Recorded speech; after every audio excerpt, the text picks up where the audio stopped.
So today I wanted to talk about a couple of things that I found when I was reading the Bible yesterday night. Finally read my Bible. I was reading Exodus and I came across the story of Moses, of course. And Moses has been my favorite Bible, character for like the longest time. And when I found out that he murdered someone, I was like, oh, I really found it so surprising. Like, I'd never heard that before, even though I grew up listening to all the different Bible stories. They never mentioned how he murdered someone. So when I found that out, I was so they never mentioned that he murdered someone. So I was so shocked when I found that out. So I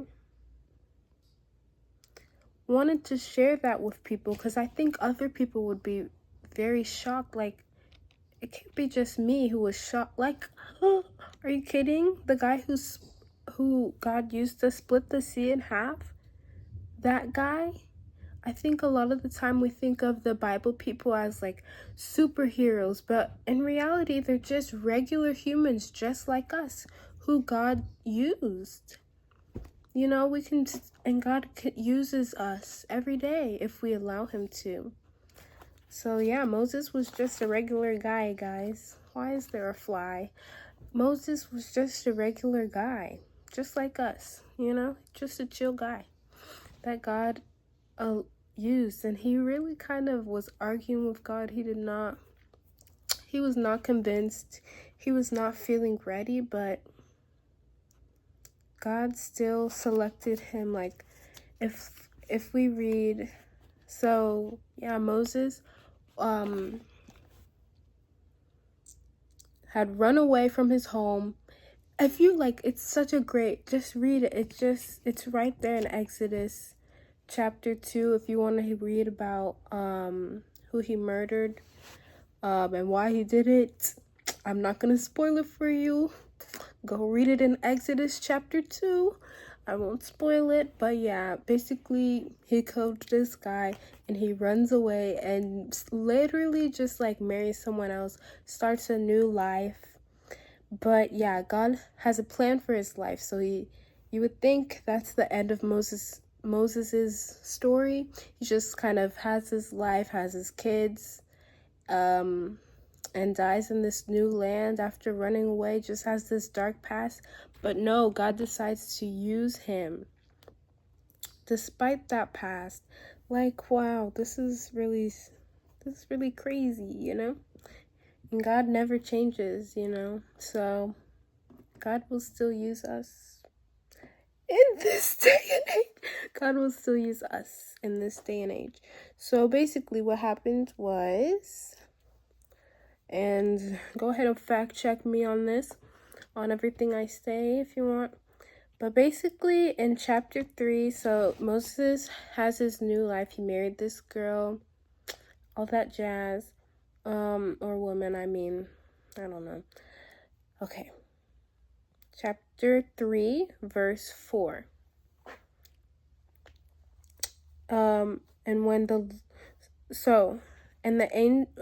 Let's go to verse 2. And the angel of the Lord appeared unto him in a flame of fire out of the midst of a bush. So this is just a regular day. If you read the verse before that, he's leading the flock of Jethro, his father-in-law, also a priest of Midian, and he's leading the flock along the backside of the desert. And he came to the mountain of God, even to Horeb. This is King James Version. And the angel of the Lord appeared unto him in a flame of fire out of the midst of a bush. And he looked, and behold, the bush was on fire.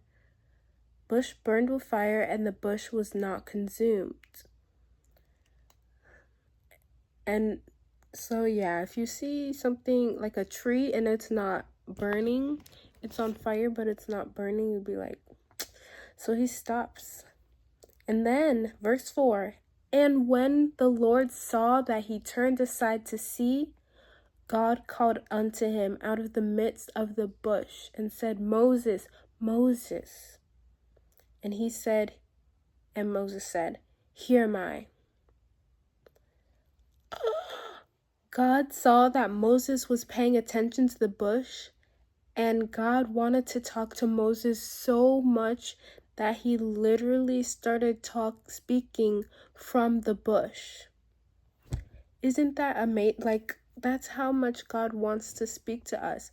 And like, when God has a will for your life, how can we even stress about missing it, you know? How can we even stress about missing it? So, God has this plan, and in verse 7 it says, "And the Lord said, I have sure," or let's go back to that. Talk to God. Because we have the whole Bible. We have Bible apps, we have all these things. And I was listening to, oh my goodness, I noticed that my screen time yesterday was 10 hours. And I came across a video before I looked at my screens. Well, I've been feeling kind of not that great, so I kind of excused it, but 10 hours? Oh, I can't even excuse that, you know? Usually it's 10 and I'm like, that's bad, but 10 is actually wacky. And I saw this video, and this girl was talking about what would our faith look like if we replaced our screen time with talking to God.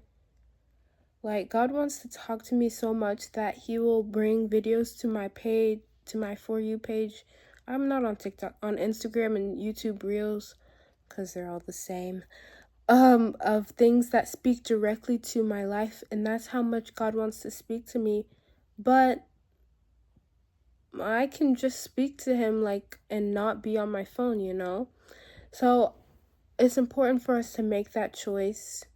And yeah, I mean, guys, we're in it to win it, aren't we? We're in the race to win it. So let's run it like we about to win that crown of life. So God was like, "I have surely seen the affliction of my people who are in Egypt, and I've heard their cry by reason of their taskmasters," because they were literally enslaved. "For I know their sorrows. And I am come down to deliver them out of the land of the Egyptians, and to bring them up out of that land unto a good land, and a large so I guess that means like unto a good land and at large, like overall, unto a land flowing with milk and honey, unto the place of the Canaanites and the Hittites and the Amorites and the Perizzites and the Hivites and the Jebusites. Now therefore, behold, the cry of the children of Israel is come unto me. And I have also seen the oppression wherewith the Egyptians oppress them. Come now." Okay, so wow, that is a lot. Come now therefore, verse 10. "And I will send thee unto Pharaoh, that thou mayest bring forth my people, that thou mayest bring forth my people,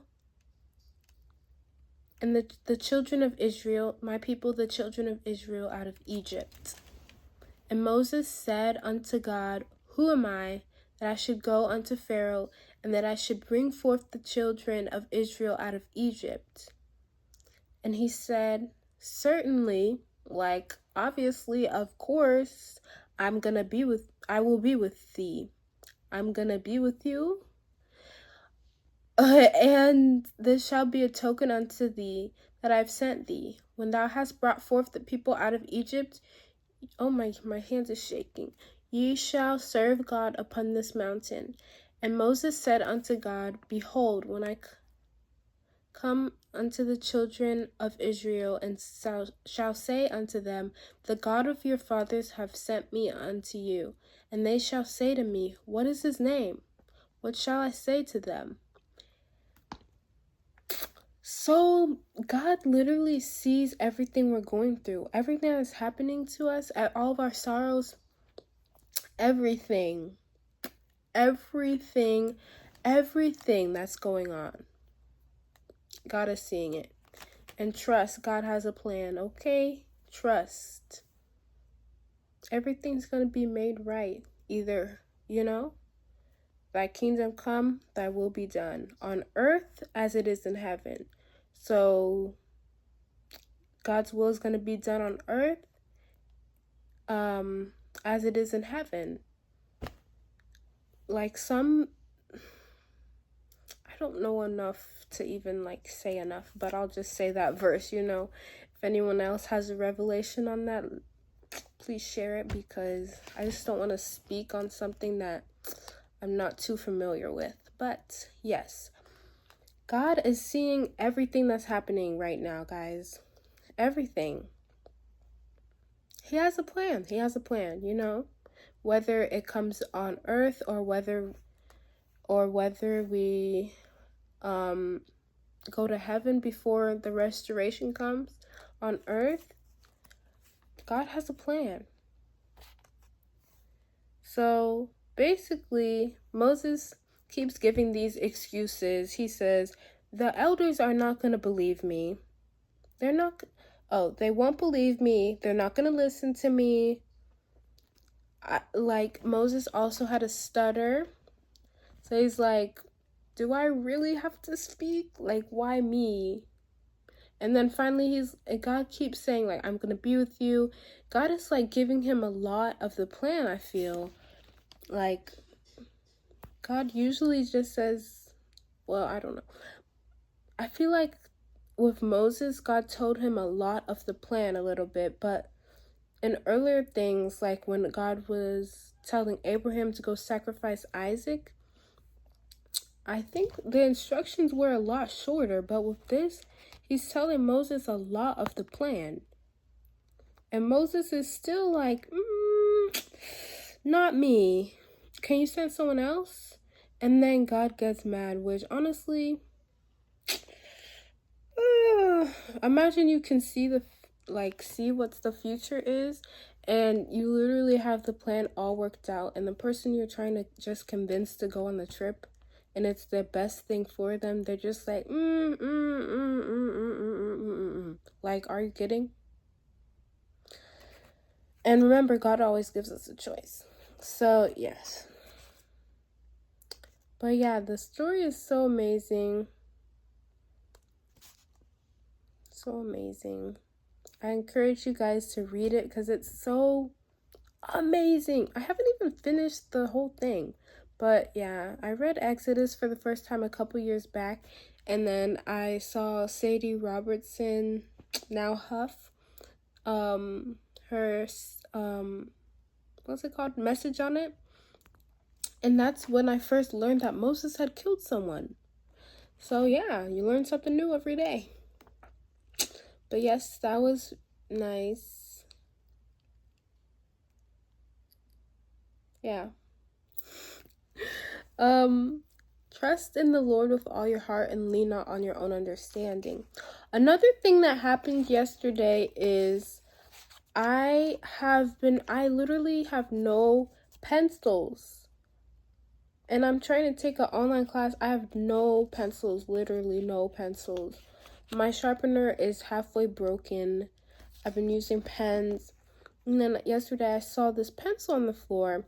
I was like, it's probably doesn't work because I already had the one mechanical pencil that worked. It had an orange clip on it. I finally got it and I put it in my pencil pouch. So I'm like, this definitely has no lead in it.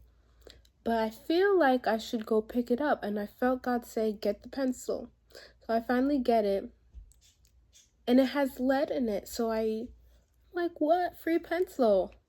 I pick up the pencil, and it has lead in it. I'm like, what? Free pencil. And then under that is my calculator that I've been looking for. So I'm like, what? And I feel, this might sound a little, but I feel my poster looking at me, I don't know. I just feel like my posters, I don't know how to explain it, but I just feel like I should look up at my poster, and I look up at it and I read it a lot. It says, trust in the Lord with all your heart and lean not on your own understanding. Like, what a reminder, guys. Proverbs chapter 3, verse 5. So, remember when Moses was with the burning bush, and that was something I had just read. And that was the revelation that these things that happen are not coincidence. God knew that I would respond to that I would respond and look up to the poster.